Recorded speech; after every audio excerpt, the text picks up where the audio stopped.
Mahigit 50 milyong pisong halaga ng marijuana, kush at shabu ang magkahiwalay na napisto mula sa bagahe ng dalawang dayuhan. Nakatutok si Marisol Abduraman.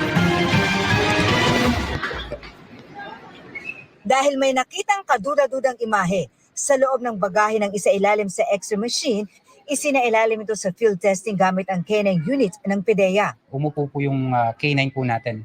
Yielding positive po yung luggage natin dun sa dangerous drugs po. After po niya nakita na may yung dried lips na image, tinawagan po yung ating PDEA, yung ating Drug Interdiction Task Group, for the conduct naman po ng testing natin dun sa subject luggage na po yun na yun. Nang buksan ng bagahe, tumambad sa mga otoridad ang mga nakasupot na marijuana kush o cannabis. Galing daw Bangkok ang mga ito na dala ng isang Thai national. Ayon sa ABSI Group, ang mga nasabing droga lang ang laman ng bagahe ng pasahero. 14 na kilo ng marijuana kush ito na nagkakahalaga ng 20 million pesos.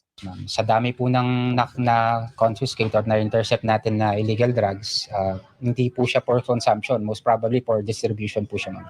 Nung isang araw, isang South Africa naman ang nahulihan din ng droga sa kanyang bagahe. Nakatago po yung plastic pouches natin dun sa isang hindi siya mismong part ng bagahe, ma'am, na nakatago talaga siya, nakakonceal talaga siya, ma'am. Nang buksan, nakita ang isang supot na substance na kalaunan ay nakonfirmang shabu sa ginawang pagsusuri ng PDEA. Mahigit 5 kilo raw ito na nagkakahalaga ng 35 million pesos. Sa tingin ng PNP AFC Group, mga courier lang ang mga banyaga na dumating sa bansa na nahulihan ng illegal na droga dito sa NAIA Terminal 3. Wala nga po siyang dalang ibang gamit. So most probably, pag-distribute niya paglapag niya dito, pag-distribute niya doon sa illegal drugs, babalik na siya doon sa pinanggalingan niya na. Wala pang pahayag ang mga suspect. Noong nakaraang linggo naman, isang Taiwanese national ang nahulihan ng ketamine hydrochloride sa kanyang bulsa. Nakaka-high ito at if mapasobra o magkamali ng kanilang dosage, maaari itong ikamatay ng mga user. Would you like to say something? I don't know English, okay?